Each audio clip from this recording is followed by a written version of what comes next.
alligators, it's Allie Hardesty, and today we're going to be talking about some life hacks for Instagram. So that means ways to gain more followers, get more likes, and also get people active on your posts in general without buying likes, buying followers, and all this crazy stuff that people do nowadays. And take it from me because I've been doing this stuff for years now, and it's now 2017. I've had my Instagram since I was a junior in high school, so like 4 or 5 years, something like that. It's been a minute. You may notice I am not Instagram famous or an Instagram model by any means. I am a YouTuber, so you're probably assuming that all of my following just carried over from one platform to the other, but that's not necessarily the case. I actually had a decent sized following on there before I even started my channel, and in addition to that, if you compare my Instagram to anybody else's with my amount of subscribers on YouTube, or even people who have more subscribers, I have a decent following on there. Everyone's really active on my posts as well, so we're gonna talk about why people are so active, how I got my Instagram that way, and just all that stuff. So keep on watching this video. This may seem really obvious, but post high quality pictures. Everybody takes their Snapchat stories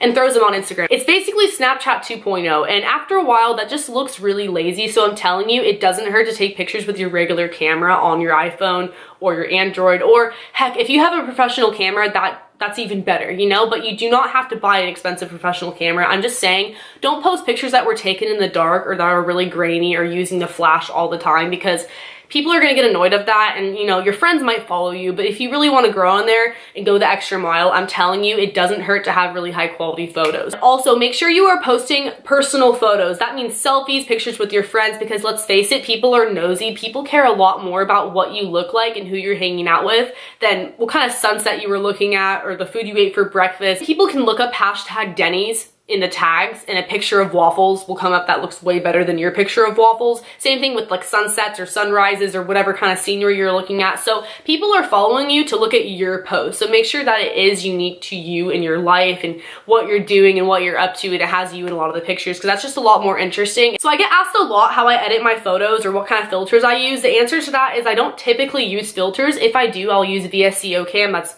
Vasco Cam in the App Store for free, which is awesome. But besides that, I edit my photos on Instagram, not the Instagram filters, but the Instagram settings. And this is a life hack for Instagram, because statistically, if you use blue in your photos, you incorporate the color blue, you get more likes. I don't know why, don't ask me why, it's a thing, but I'll show you guys how. I'm gonna try my hardest to focus it. So we're gonna press next and then edit. If you go over here, you will see something called colors, and if you notice, there are two blues. There's a light blue and a dark blue. When you click, it's going to automatically show up on 50. I usually drag it down to around 30. Hit done, next. And another Instagram life hack, my phone is on airplane mode so I can post and it'll fail, but then it will save in my camera roll. But basically the point of this mini tutorial was to show you guys that people will be more prone to like your pics if you have blue on them. Another tip I have for you guys would be to stay active and post often. I've had trouble with this in the past. I usually post a lot or not at all for like a week, just depending on like if I have a life that weekend or not, like if I go out with my friends or not, then I'm gonna post. But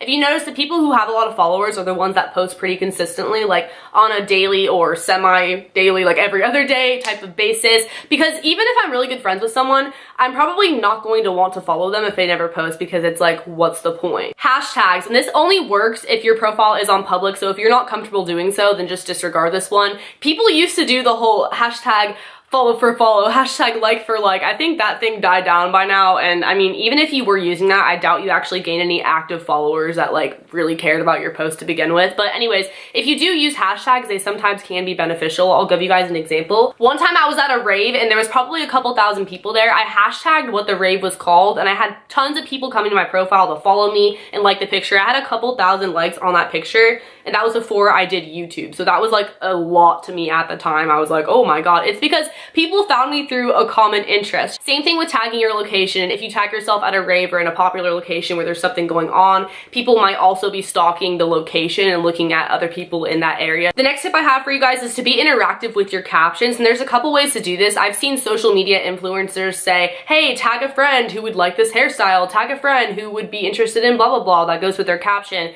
And I feel like you kind of have to have a following already in order to do that, but like, you get the point. They're trying to have more people tagged to their profile to follow them. But on the contrary to that, this is something that everyone can do, and that is writing captions that actually have meaning to the photo. Andrea Russa is a perfect example of this. If you are subscribed to her on YouTube, you may be following her Instagram, and I follow her because she's beautiful. She posts really cool makeup and outfits, but her captions are what make me like all her pictures because she's so personal. She's not afraid to open up. That may seem really easy to do, but when you think about it, how many times have you posted a photo with just a hashtag or emojis because you didn't know what to say? At least for me, I'm more likely to like the photo if I laughed at the caption or I thought it was relatable or I had some type of emotional response to whatever they wrote. Another tip is staying active on other people's photos. So that means liking people's stuff. They're more likely to reciprocate because when you really think about it, are you more likely to type in someone's username just on a whim or click on somebody who already liked your photos and go like their photos back? It just makes sense. Same thing with commenting on other people's pictures. So not only is that person more likely to show love back, but other people will see your name pop up in the comments and click on your name and end up following you, end up looking at your pictures. But that's actually how you get into the Instagram recommended page. If you have a lot of likes, you have a lot of comments, and also it's sort of based off like who you know and who you follow, but you get the idea. Shout out pages. This is a huge one that I feel like a lot of people don't know about, or at least don't take advantage of as much as they could if they wanted to. So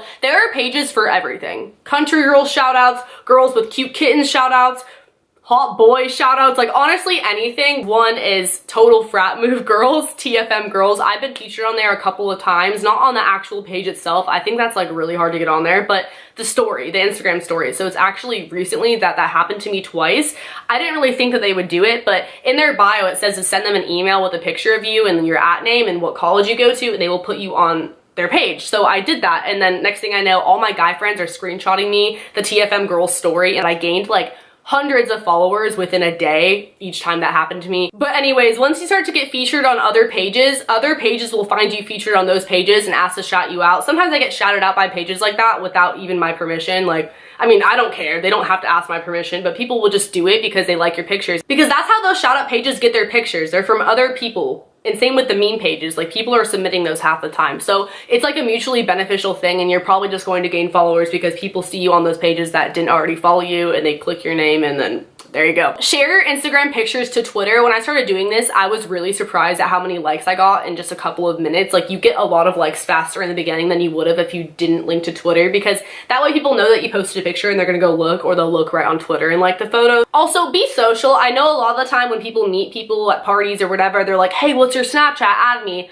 I'm definitely that person who's like, what's your Instagram? Like follow me on Instagram, I'll follow you back. And if you want my number, you can DM me, because I'm just more of an Instagram person for sure, so make sure that you're doing that when you meet people if you want. And last but not least, another thing would be to collab, and it's a lot different than on YouTube. That's just really posting a picture with somebody else and tagging them in the caption and also in the picture. So even if your friends don't have a lot of followers, if you're doing this with them, like even if you don't have a lot of followers, it doesn't matter. You guys probably have at least a couple people who are not following both of you. So again, kind of like a shout out, except for I feel like people are more likely to be more active because they're like, oh, that's so-and-so's friend that I just followed. Thank you guys so much for watching this video. If you did enjoy these life hacks for Instagram, how to grow yourself on Instagram and your following, be sure to give this video a thumbs up. My social media will be on the screen if you guys do want to follow, and don't forget to subscribe because I put out new videos all the time, especially if you want more like this one or story times or other types of videos, because I make a lot of different sort of content. Also hit the notification bell because that way you are notified when I upload, and I will see you guys next time.